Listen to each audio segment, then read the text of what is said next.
Mark Rogers TV talking up some LSU Tigers as we head toward what is now the second National Signing Day. We are just 1 week away from that first Wednesday of February. We bring in Billy Gomilla from And the Valley Shook to talk LSU football. And the Valley Shook, you can catch that on the SB Nation platform for the LSU athletic program. Billy, of course, recruiting has been turned upside down.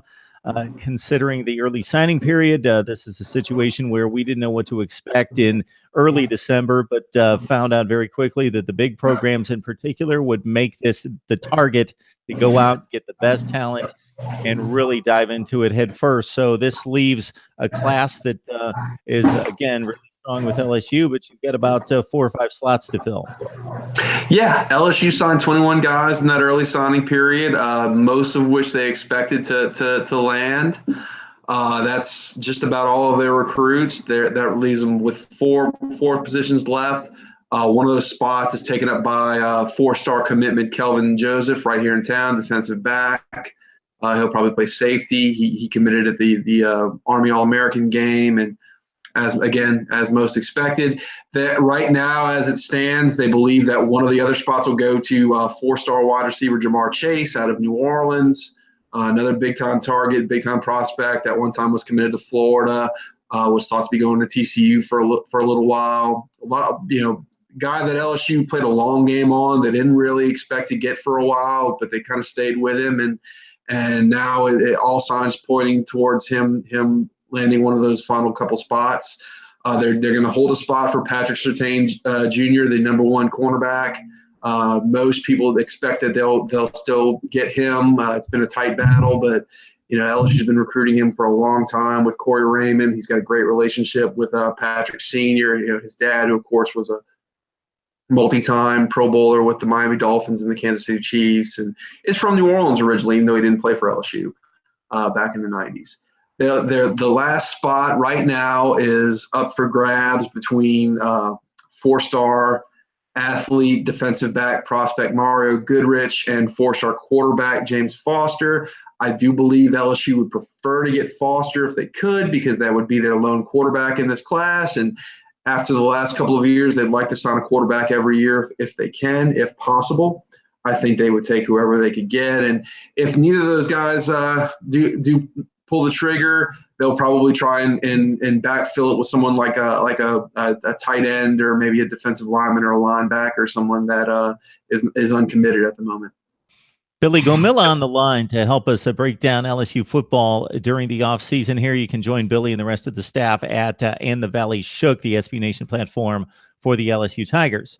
So, Billy, we didn't have a chance to get you on around the early signing period and talking bowl play and so forth and so on.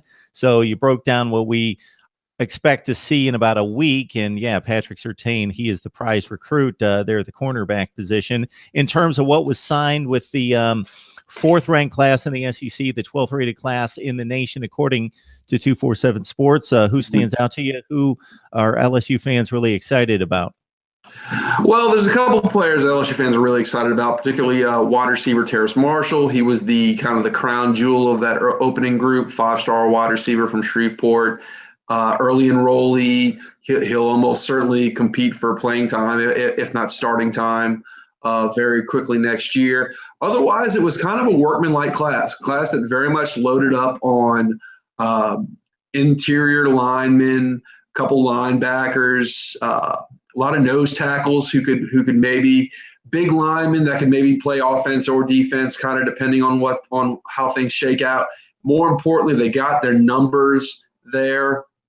So some of those guys that are maybe two-way guys, they don't have to put one place or another. Chase and Hines, a big 4-star lineman from Texas, originally was going to be an offensive guard, kind of decided he wanted to play defense. A couple schools offered him that chance.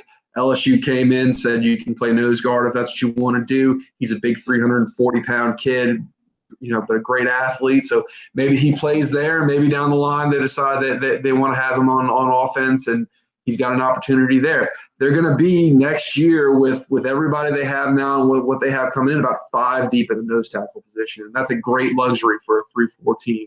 Another guy, big And when I say big, he runs about 6'7", about 325 pounds.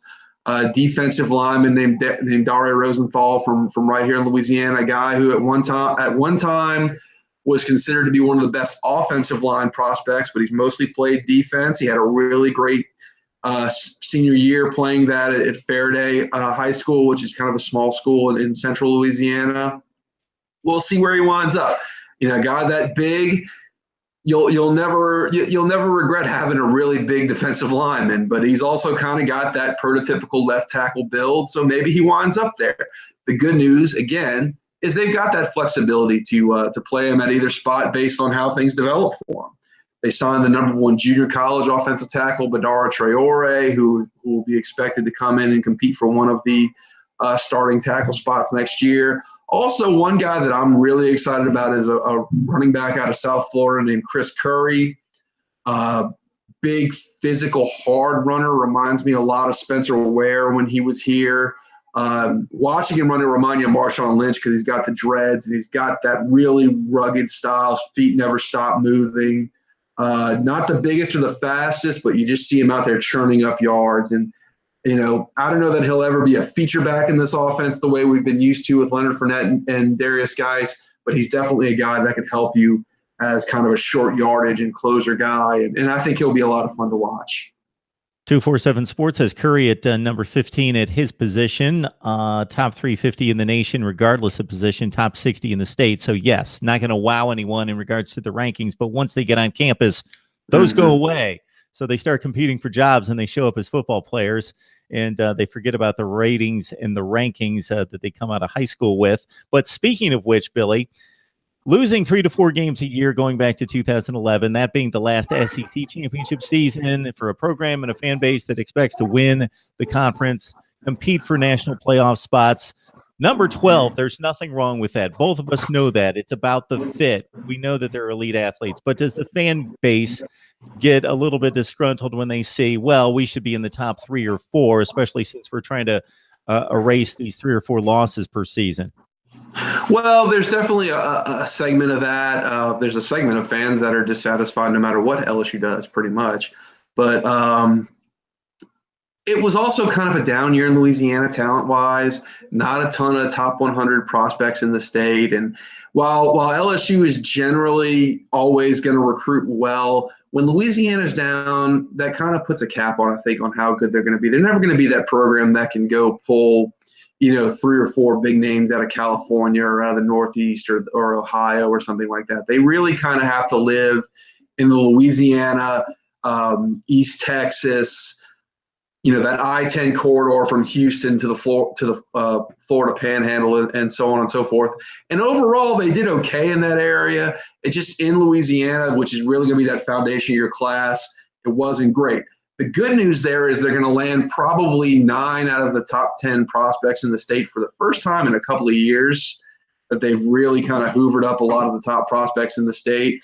And that really could pay dividends moving forward. Next year, the scuttlebutt is that 2019 will be a special class in Louisiana. And if they can repeat that, 9 of the top 10 prospects in the state will probably feature 6 or 7 top 100 guys. So you could be setting the stage for a really big-time class next year. We were talking of the Bayou Bengals with Billy Gomilla. You can join him and the rest of the staff, SB Nation's platform for LSU athletics, and the Valley Shook. Danny Etling says goodbye. Workman-like quarterback. I don't think we can dismiss his contributions, but they were limited. And fortunately, it's one of the most talked about positions in college football and has been for a long, long time. Even when you've won bigger than you have the last 5 or 6 years, everybody's saying, when is LSU going to have a big-time quarterback? Danny Etling coming off 16 touchdowns, 2 picks, very efficient, got the job done depending on your criteria. Now we move on to a situation where it seems to be wide open, but set the stage for us as we head toward March and April and spring camp. Well, the talent definitely will upgrade overall physically. Danny was a good quarterback as far as he gave you everything he had. He fought hard. He was relatively accurate. He made relatively good decisions.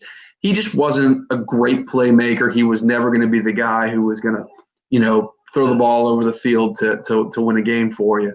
But the next two quarterbacks they've got in the pipeline are Miles Brennan, who saw a little bit of time this year as a true freshman, and Lowell Narcisse, both of which were four-star prospects with some major offers. Narcisse is more of a dual-threat runner guy, great athlete, suffered some injuries in high school, tore his ACL twice during his high school career, so redshirting was always kind of in the cards for him to make sure he gets right.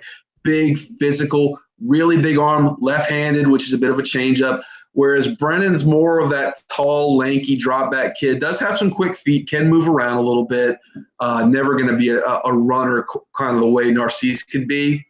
What's really going to be interesting is how they build the new offense towards those two guys. And it's an opportunity to really change a lot of perceptions this year, because LSU, for the first time in a couple of years, isn't going to have that bell cow running back, that Leonard Fournette, that Darius Geis, even a Darrell Williams type, that big, burly, 230-pound in-between-the-tackles runner. They're going to have Nick Brissett, Clyde Edwards-Helaire, who are both smaller backs.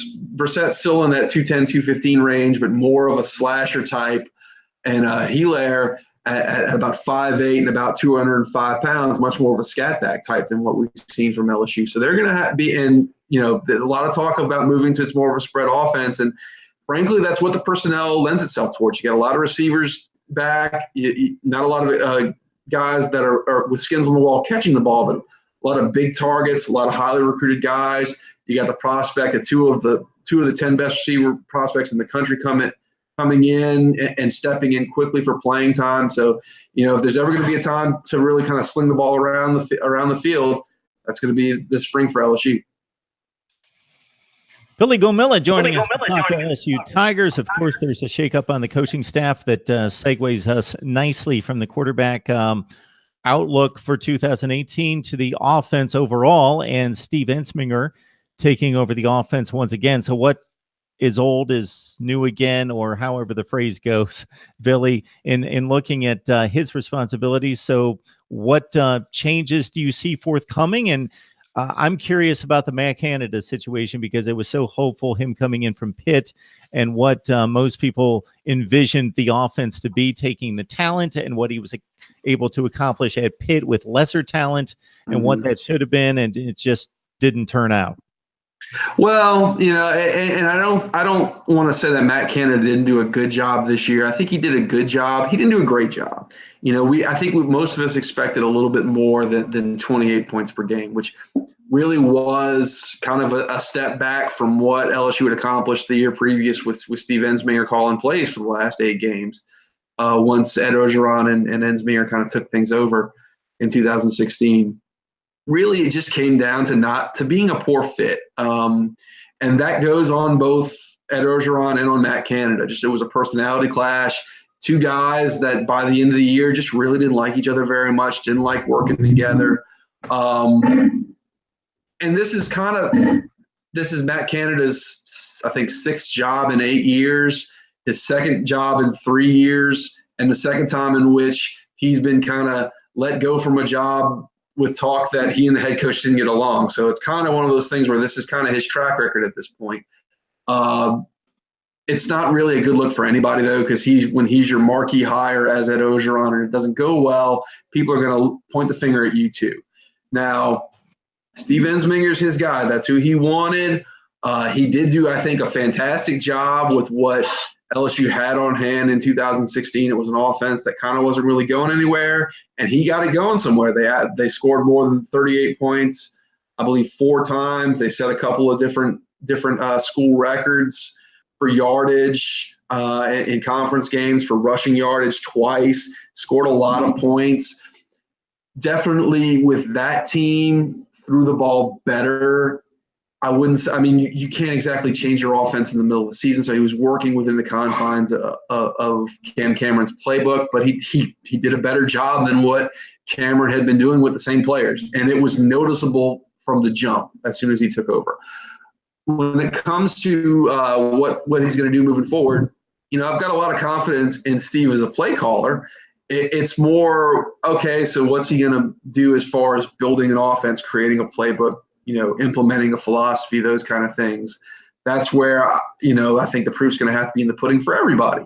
One thing that I do think has gotten said a lot is like, well, Ed Orgeron's really pinning his job to Steve Ensminger. He was pinning his job to whoever he hired. If he'd have gone out and gotten, the number one offensive coordinator in the country that had the flashiest offense, again, like Matt Canada, if it didn't work, it wasn't going to matter. If you'd have kept Matt Canada, if you'd gotten the same results again, that wasn't going to be good enough for what everybody wanted. Everybody wanted to be an upgrade. This is what Orgeron believes is an upgrade, and we'll see how it pays off for him. They also brought in Jerry Sullivan as kind of a receivers coach, passing game coordinator, jack of all trades, guy who was in the NFL for a long time.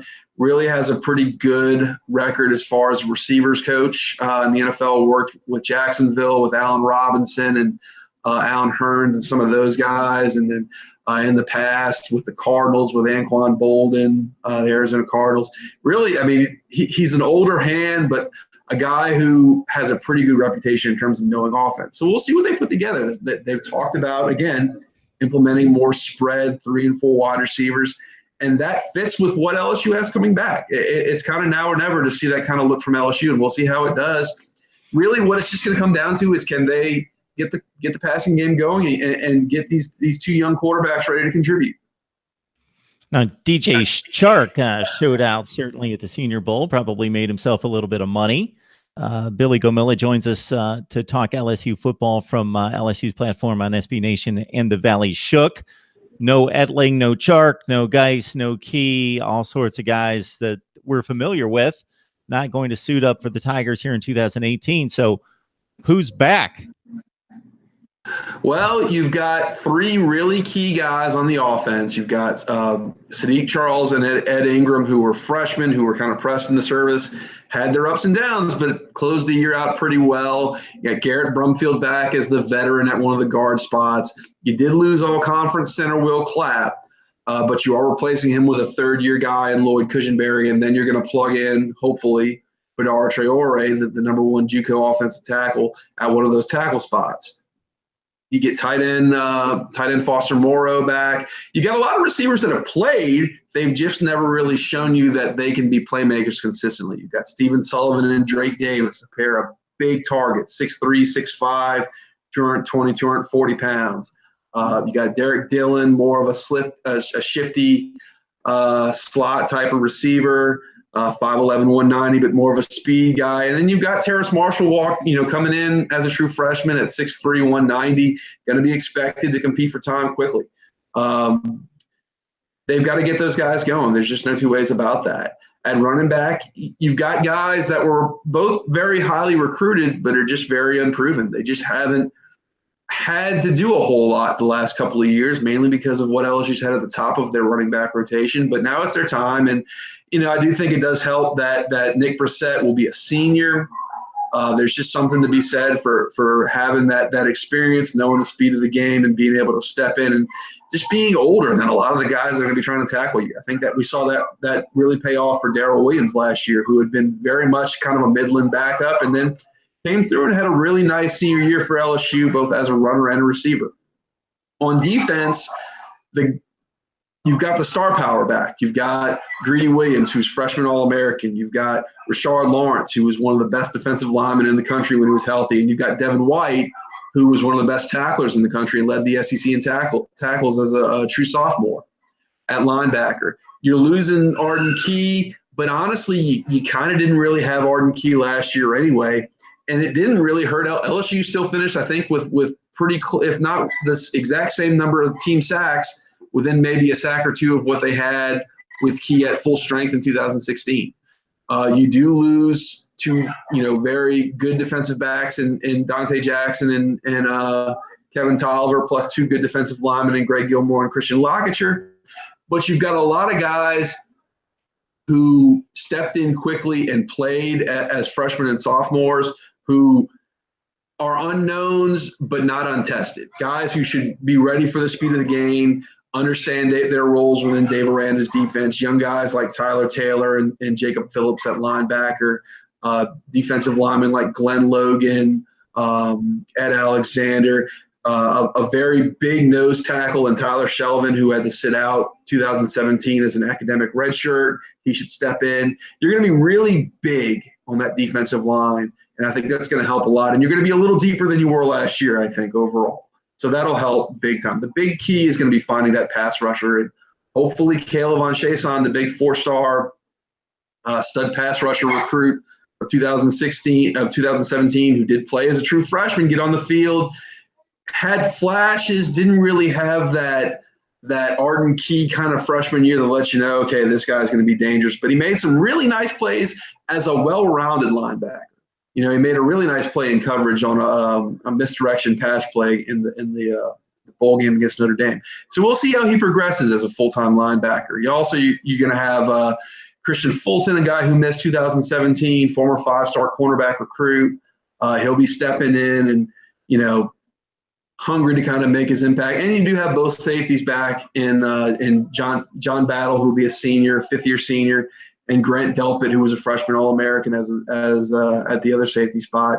You got a lot of talent, you know, and I think you've got one of the best defensive coordinators in the country in Dave Aranda. So I'm not so worried about the defense. The offense is the big question mark, as it usually is here. LSU football fascinates me. The history is amongst the best in college football. The recent history is about as good as it gets. And with the talent in the state and with the recent shortcomings of expectations that are extremely high, and Ed Ogeron being a guy that most people root for, but maybe not the best tactician, that's at least maybe the stereotype or the narrative around him. I don't know that it's necessarily been proven. It's a fascinating program to track, and now with the quarterback situation again wide open, we'll be looking forward to following the Tigers. So Billy has really set us up on both offense and defense. So I appreciate the insight and the information, and hopefully we can get everybody set up for the NFL draft. Yeah, sure. Anytime. Happy to come on.